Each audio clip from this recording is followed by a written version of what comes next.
Okay, next up is Management, a oddly weird yet very fun and funny comedy starring likable loser Steve Zahn and former star of Friends Jennifer Aniston. Now, the setup starts out pretty simple. Aniston plays Sue, a smart, sophisticated, and downright beautiful sales rep who checks into a hotel during a business trip and meets Mike, a hapless, dumb, crazy, stoned, charmingly likable loser who more or less lives at the hotel owned by his parents, pretty much tightly under their watch, who tries to venture after every woman he comes across because, well, he at least just wants one woman.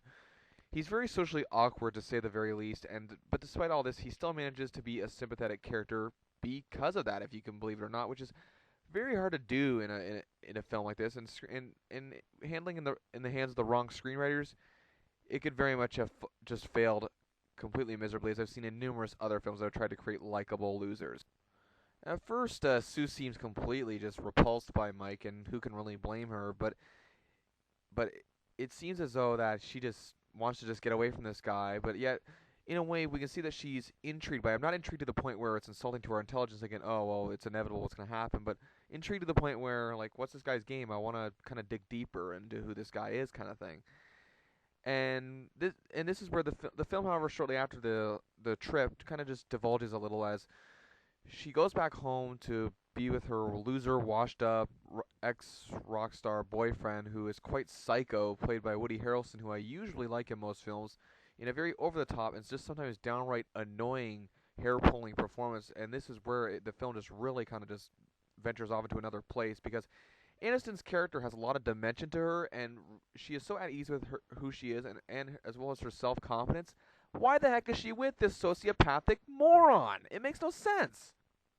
But thankfully, the movie is saved, however, despite my anger there. And it's because Mike keeps pursuing her, and what can be clearly mistaken as stalker fashion, and in most cases, probably in real life, probably would be. However, trying to understand Mike's motives and intentions are another thing that make this movie so enjoyable. And some of his efforts are just downright hilarious, and some are a little over the top and dumb. A movie like this is pure ambition and drive and needs good dialogue and sharp wit, and it has just that.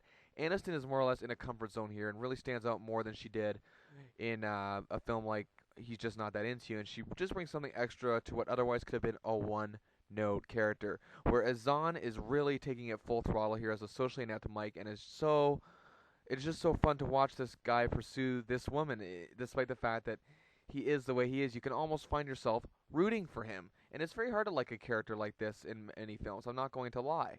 It's not very easy because normally we are repulsed by a character like this, but thankfully he just brings such a charm to it. I just don't know how he did it. He just brings so much color to this character as well. As I said before, this film has a few shortcomings. Harrelson's character is downright annoying and head scratching. Some of the supporting characters are weak, and this film just gets a little too over the top. That sometimes I'm just in there thinking, uh, yeah, literally. But it dared to be different, so I had to give it major points for that. Zahn and Aniston are like bread and butter here, as the old cliche goes. They are very comfortable with each other and seem to understand each other's characters, which is very important in a film like this. So, for being clever, original, and funny, and great roles by the leads, I give Management 3 stars out of 5.